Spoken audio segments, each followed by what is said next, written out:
Have you ever wondered how complex international diplomacy really is? Imagine this. Italy, a key U.S. ally, releases an Iranian engineer, Mohammed Abedini, wanted by the United States for his role in a deadly drone strike that killed 3 American service members. What could possibly be behind this? Could it be a political deal? Or is it simply a coincidence? Stay tuned as we unravel this diplomatic drama.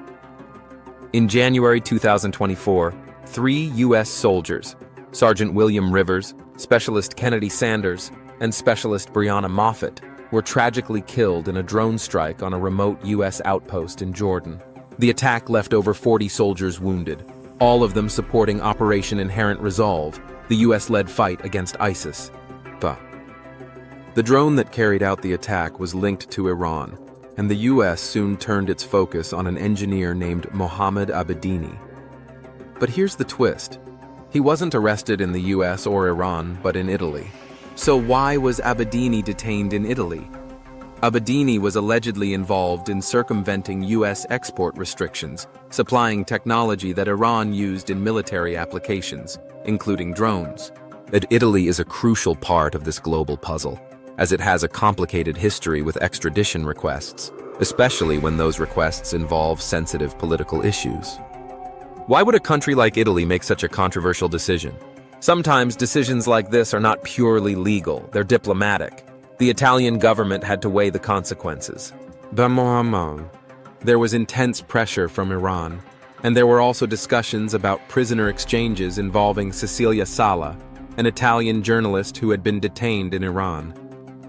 This is diplomacy at work.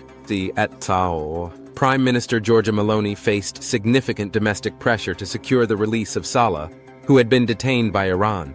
Italian officials insist that the release of Abedini and Sala were not connected, but the timing raises some eyebrows. Could there be a hidden deal?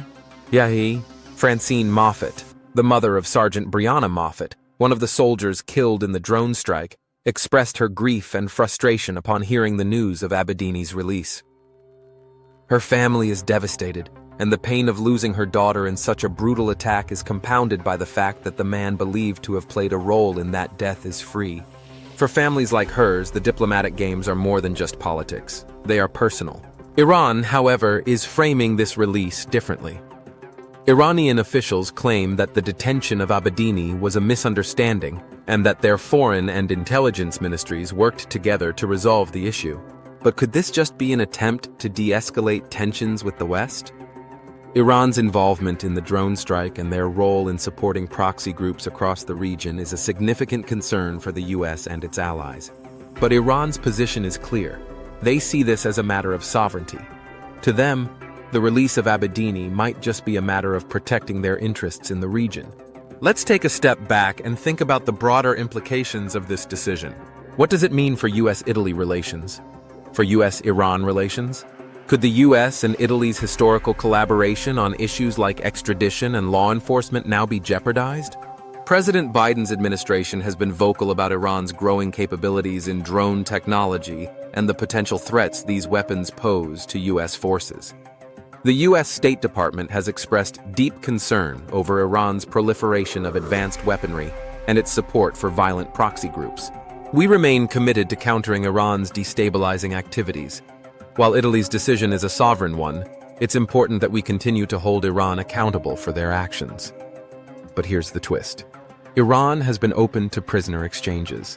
In fact, just months earlier, 5 Americans were freed from Iranian prisons in exchange for 5 Iranians held in the U.S. Could this be the beginning of a new kind of diplomatic bargaining? Is diplomacy truly about keeping the peace, or is it all a game of leverage? Can countries like Italy and the U.S. afford to compromise on justice for the sake of negotiations? And more importantly, what happens next in this ongoing saga? Should countries prioritize justice over diplomacy? Let us know your thoughts in the comments below.